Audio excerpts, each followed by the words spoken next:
until Monday, February 8th.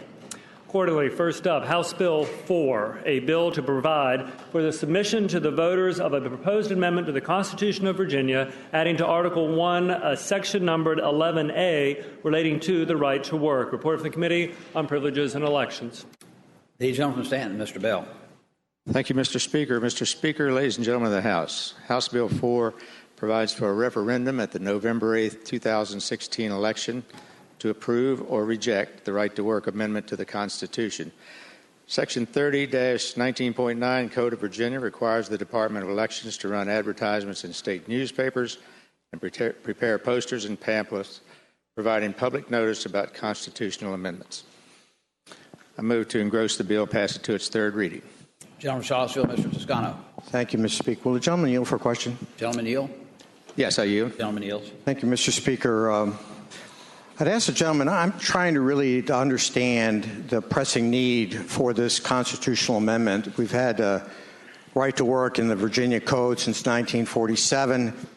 And so I guess I would first ask the gentleman, is the concern that he has a greater number of union members in Virginia? And if so, is he aware that since 1983, the number of members in union households has declined in the United States by over 3 million people, and in Virginia it only represents 5.4% of the workforce?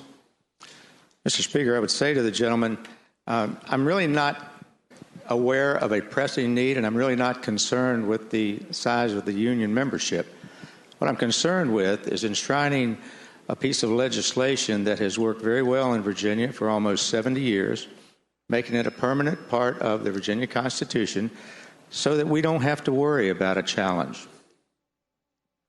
Mr. Speaker, will the gentleman yield for a question? Will the gentleman yield? I yield. Gentleman yields.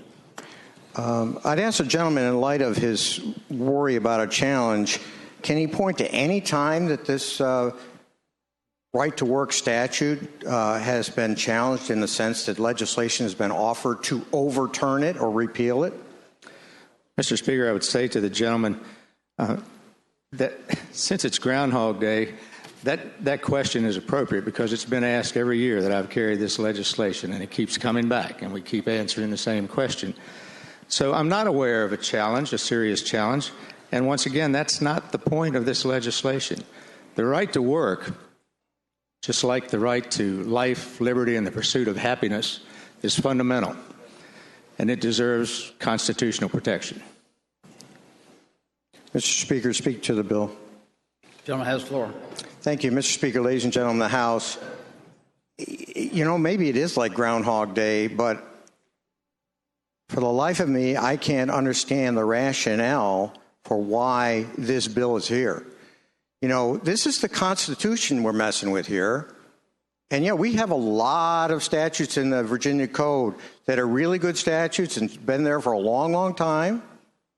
But we're not asking to put those statutes in the Constitution. And in fact, there's really good reason for that. James Madison in Federalist 49 said we change constitutions for great and extraordinary occasions. And yet, the gentleman cannot point to us one pressing need that's out there. Now, a couple of years ago, we had this huge debate here on a constitutional amendment on eminent domain. That debate was a very legitimate debate because it arose out of a pressing concern, and that was that Kelo decision. And we passed that bill. It went to the voters. They passed the change. It was a pressing concern that we dealt with. But again and again, we hear no pressing concern.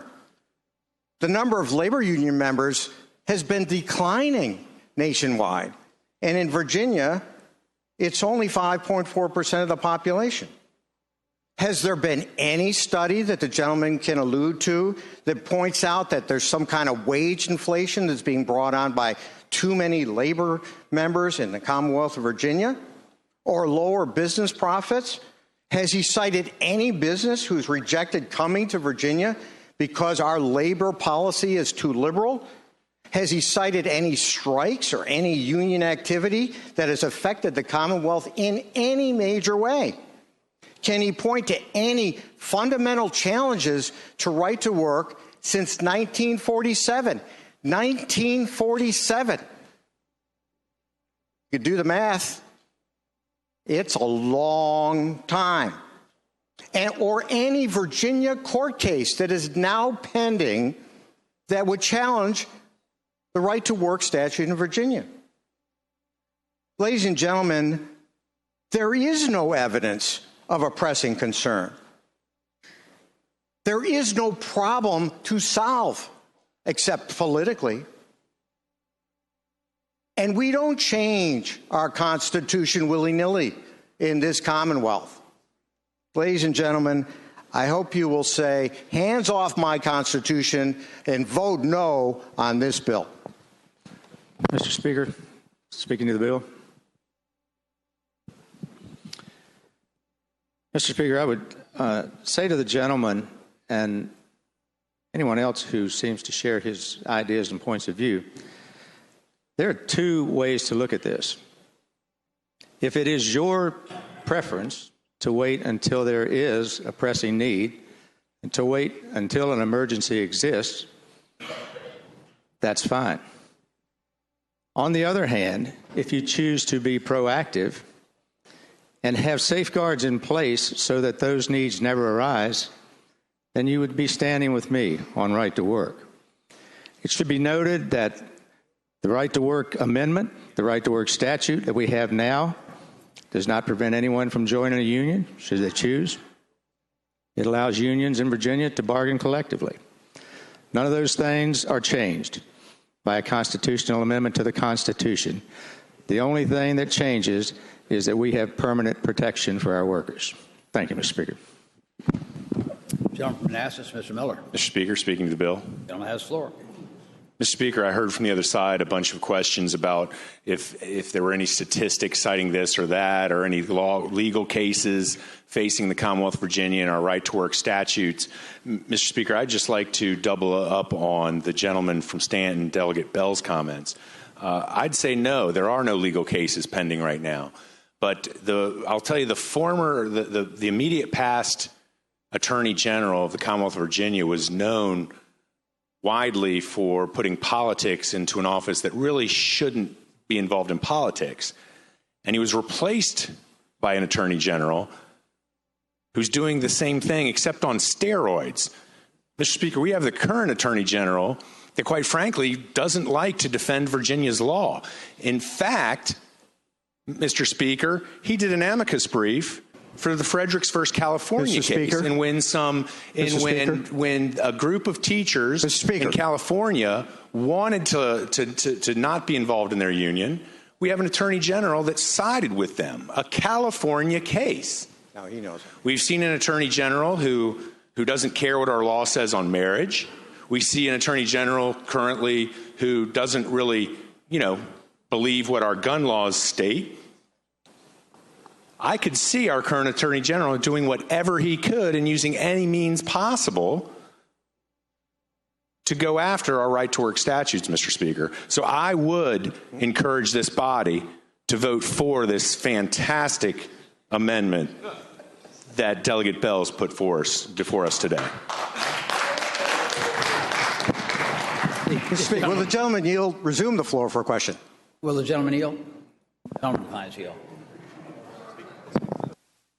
Shall the bill be engrossed and passed to its third reading? As many as favor that motion will say aye. Aye. Those opposed, no? No. As many as favor engrossing the bill and pass the third reading, please raise your right hand. Oh, I think that's enough. The bill's engrossed and passed to its third reading. You all need to get a little louder on this side.